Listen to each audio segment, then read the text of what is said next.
Petite causerie du jour, aujourd'hui, ici et maintenant, on va parler de l'intention. Alors pour ceux qui sont pas trop branchés sur les livres ésotériques ou spirituels, c'est pas forcément un thème qui leur parle.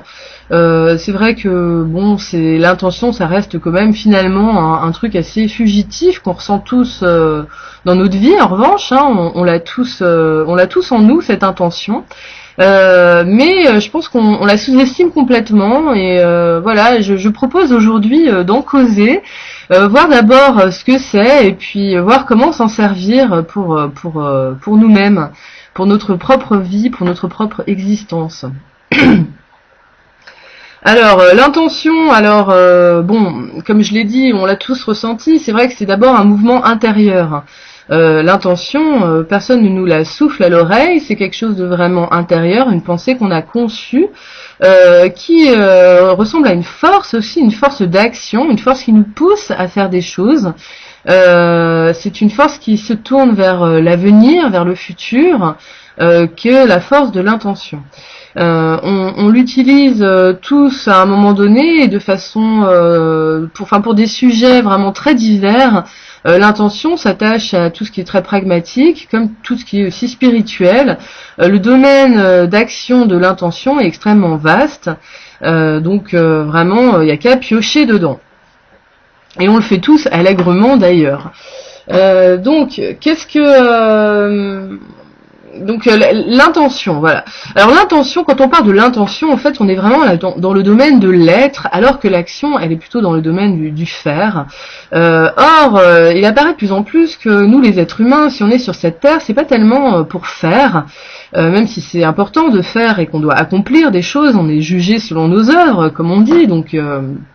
Je ne conteste pas, mais en revanche, il me paraît beaucoup plus intéressant plutôt d'être. Voilà, nous sommes sur cette terre pour être au maximum, pour être ce que nous sommes, et non pas forcément pour se projeter à l'extérieur de nous dans l'action.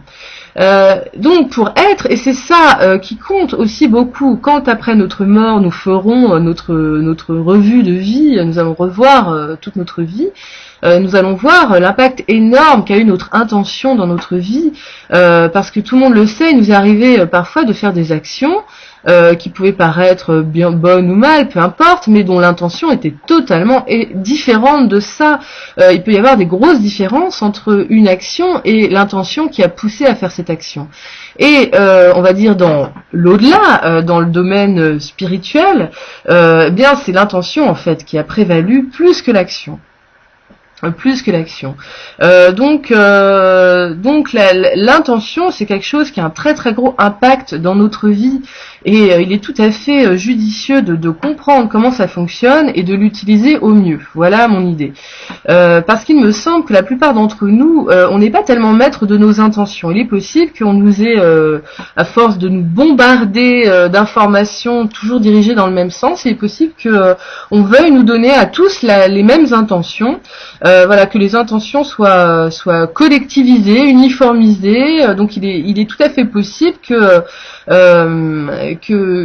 et plus en plus il va y avoir de monde qui subit cette intention qui est en fait extérieure, plus elle est forte, donc plus ça pèse sur les gens, plus ils auront tendance à avoir cette intention qui n'est pas la leur. Donc voilà, il faut vraiment penser que l'intention c'est aussi quelque chose d'énergétique puisque c'est de la pensée en action. Donc il est tout à fait possible qu'il y ait beaucoup de nos intentions qui soient en fait des manipulations extérieures et que ce ne sont pas les nôtres. Mon idée c'est vraiment de nous reconnecter avec nous-mêmes, avec notre source. Et quand je parle d'utiliser l'intention, c'est d'utiliser cette intention-là, c'est-à-dire cette intention qui vraiment vient de nous. Et vous allez voir qu'en apportant notre énergie à ça, alors ça change tout. Alors pourquoi est-ce que, donc je parlais que l'intention était de la pensée et que la pensée en fait est extrêmement agissante dans ce monde.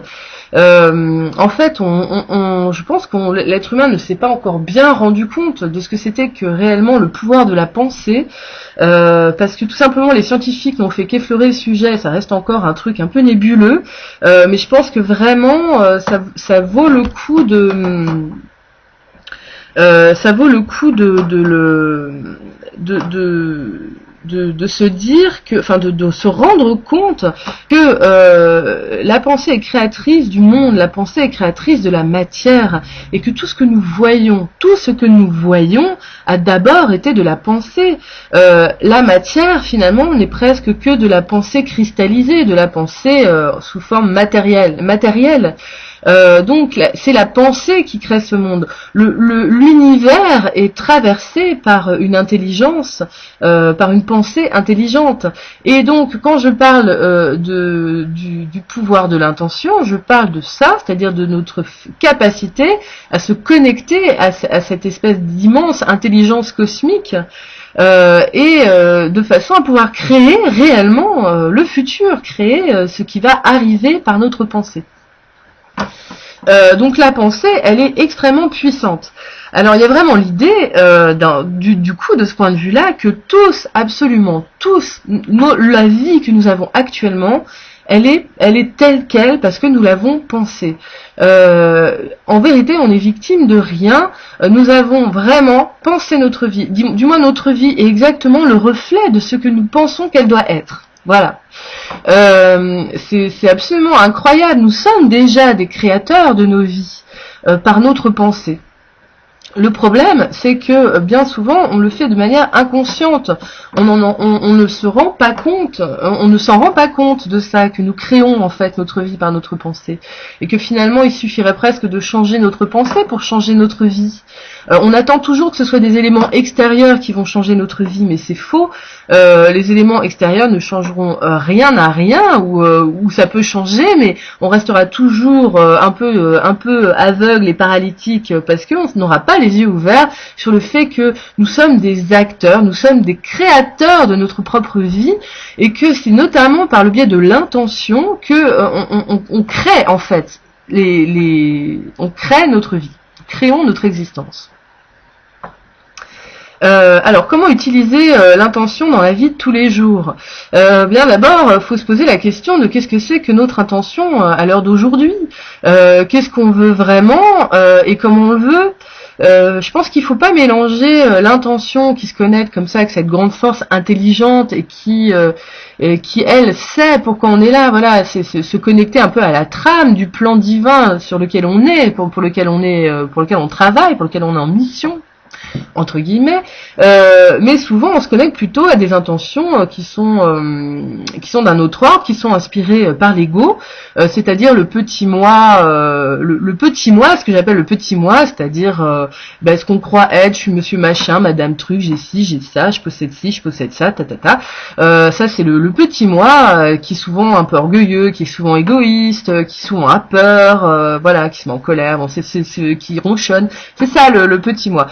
Donc le petit moi, il va sans doute vouloir s'emparer de la force de l'intuition, et en plus il est certainement plus bien manipulé par d'autres forces, les forces de la société qui nous poussent à avoir des intuitions communes en fait, et des vœux, des rêves communs, des buts communs qui sont pas forcément du tout les nôtres propres en fait, si on cherchait un peu en nous-mêmes.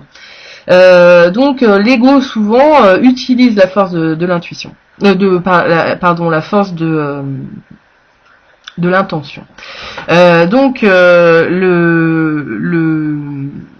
Si votre intention est guidée par l'ego, tout d'abord, il y a des risques que ça ne marche pas. C'est-à-dire qu'il y a des risques que ce que vous voulez, en fait, ne marchera pas. Je sais pas, par exemple, vous regardez beaucoup la télé et vous voulez être un VIP, a very important person, ou je sais pas, est-ce que ça c'est vraiment vous qui le voulez? Est-ce que votre âme réclame ça en vous réellement? Il est quand même probable que non. Je pense que ce que réclame l'âme d'abord dans un premier temps, c'est que vous preniez le temps, que nous prenions tous le temps de réfléchir sur nous-mêmes, de nous centrer sur nous-mêmes, de nous explorer, de connaître qui nous sommes, ce que nous recelons comme trésor. Je pense que c'est ça qu'elle demande d'abord l'âme. C'est pas forcément des choses dans la possession. C'est-à-dire que l'intention, je pense qu'il faut vraiment bien réfléchir sur nos buts profonds. L'intention, c'est la petite cerise sur le gâteau, mais derrière il y a toute une réflexion sur qu'est-ce qu'on veut réellement, mais pour notre bien réel. Et donc s'interroger sur ce que notre âme réclame de nous, qu'est-ce que nous voulons. Voilà, donc il faut bien songer que l'intention, ça doit être quelque chose de positif, de constructif pour soi-même. Je vous déconseille fortement d'utiliser les forces de l'intention pour nuire à quelqu'un ou dans des buts négatifs. Enfin, vraiment, je pense que c'est une très très mauvaise idée parce que là, c'est le boomerang assuré. Vous allez vous le reprendre en pleine face, quoi. Donc vraiment, je pense que le mieux, c'est d'utiliser cette force d'intention pour d'abord son bien propre et pourquoi pas pour le bien des autres. En tout cas, pour pouvoir aussi mener des actions qui soient vraiment justes. Donc l'idée, c'est de bien s'aligner avec son moi supérieur, de bien s'aligner avec son moi essentiel pour pouvoir formuler les bonnes intentions, voilà. Et en même temps que ça vienne vraiment de nous-mêmes, de très profondément, voilà. Et plus l'intention est forte et pure, et bien plus elle va où on va aller. Elle va là où on veut aller. C'est exactement comme une flèche, l'intention. Vous lancez une flèche dans l'intelligence universelle, et plus votre intention est pure et connectée et alignée, plus la flèche va arriver exactement là où vous voulez, et plus votre intention est, on va dire, impure, mais c'est pas vraiment le terme, mais disons plus guidée par l'ego ou par des attraits matérialistes. Bon, et ben vous verrez que la force sera beaucoup moins grande et votre flèche elle va atterrir peut-être là à un endroit où vous ne pensez pas du tout atterrir. Voilà, donc quelle flèche de l'intention vous voulez lancer. Ensuite, bon, je prétends pas épuiser le sujet sur l'intention qui est extrêmement vaste, mais il y a quand même quelque chose, une technique toute simple pour manifester son intention dans notre quotidien. Déjà, on peut la manifester pour tout. Ça peut se dire de façon télépathique ou orale, c'est comme vous préférez. En tout cas, l'idée, c'est vraiment de trouver la formulation juste pour formuler votre intention. C'est ça le truc, c'est-à-dire voilà, que ce soit clair, que ce soit juste, que ce soit vraiment très clair. C'est pas la peine de faire des longues phrases. En tout cas, il est bon de commencer par j'ai l'intention. Et puis ensuite dites ce que vous voulez. Imaginez le meilleur futur pour vous, imaginez l'action que vous devez faire de la meilleure façon que vous puissiez la faire, et puis dites que c'est comme ça que vous voulez le faire. Voilà. Donc d'une certaine manière, c'est un peu demander à l'univers ce que vous voulez, mais c'est plus que ça, puisque là vraiment, d'une certaine manière, en le formulant, en disant j'ai l'intention, et en le sentant, cette volonté, cette force en vous, ben vous faites exister la chose en fait, et vous faites qu'elle va arriver, ou que si elle va, ou que la manière dont elle va arriver va forcément être influencée par cette force de l'intention que vous avez mis dans la chose. Après, c'est exactement comme la flèche. Une fois que vous avez énoncé votre intention, c'est pas la peine de l'énoncer tous les jours. La flèche est lancée. Attendez juste que le fruit tombe et voilà. Et bien sûr, si ça vous dit de répéter une intention, faites-le, mais rien ne presse, et votre intention, vous pouvez l'exercer sur beaucoup de choses. Donc vraiment, l'intention est quelque chose qu'on doit absolument utiliser. Je voudrais aussi parler, puisqu'on est dans ces effets de formulation, de la formidable puissance de je suis.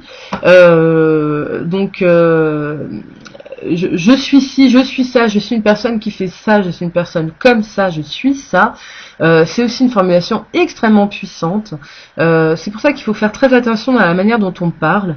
Donc éviter toutes les formulations négatives, éviter les mots trop négatifs, les concepts trop négatifs. Voilà, il s'agit vraiment d'entretenir une intention qui soit positive, et donc dans la formulation même, dans le mot même, vraiment bien choisir ses mots. Voilà, parce que les mots, figurez-vous, ce sont comme des coups de poing dans la trame universelle intelligente de l'intention dans laquelle nous évoluons. Allez, au revoir, à bientôt.